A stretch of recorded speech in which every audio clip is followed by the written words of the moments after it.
I've returned to Istanbul, the first time I've come back in nearly 3 years. At that time, the world was just emerging from the pandemic. No mask in sight, under blue skies and sunshine by the Bosphorus. East meets West, Europe meets Asia. That's reflected in the food, the culture, the people. It's a very vibrant city. The AV market, the broadcasting markets, like everything else in this country, is suffering from hyperinflation and strict import duties because they're not in Europe, they're on the edge of it. That makes trading a little bit difficult for them. I was able to catch up with some leading systems integrators and distributors this week who've told me how they've been surviving, possibly thriving to stay ahead in the market. Because of the way Turkey is positioned internationally, we're not part of the EU, right? So customs regulations are not the easiest on the planet. So if you want to send something back, as some manufacturers ask for it, it's not really always feasible or possible.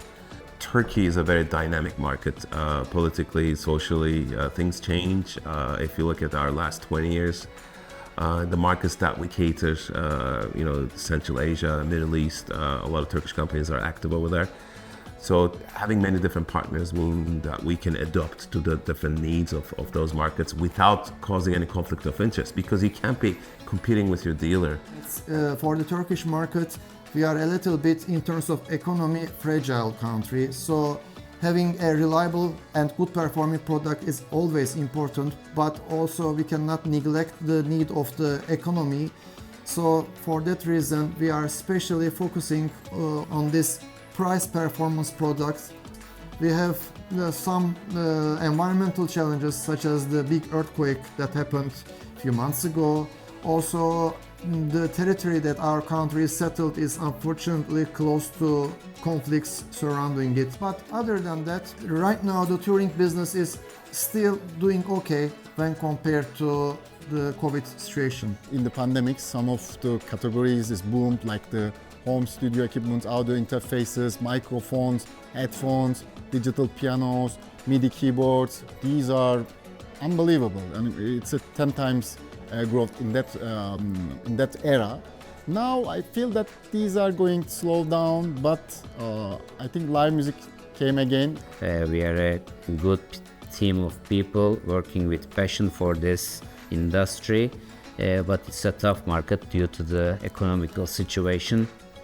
Although there is 86 million people living in Turkey, the amount of business that is being hoped is not that much. In Turkey, the market doesn't allow us to be a pure distributor like Europe. Here, if you are a sole distributor and don't have any chance to involve with projects, you are broke. You would probably lose the brand in a couple of years.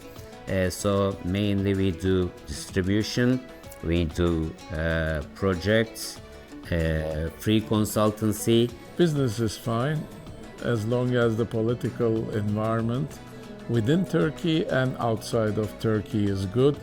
We will be much better.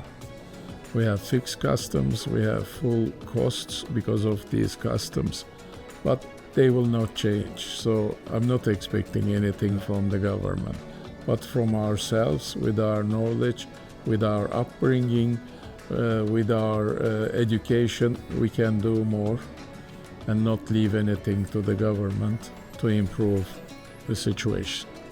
There's the way of things that are done globally and the way of things that are done by the Turkish government, I would say, because our dynamics are very different. And I think a successful Turkish company would be defined as a company that's able to manage a continuous storm. The market is definitely growing, I would say, but it's growing maybe in ways that we were not able to foresee before. I mean, so the convergence of all the equipment, the margins being eaten away.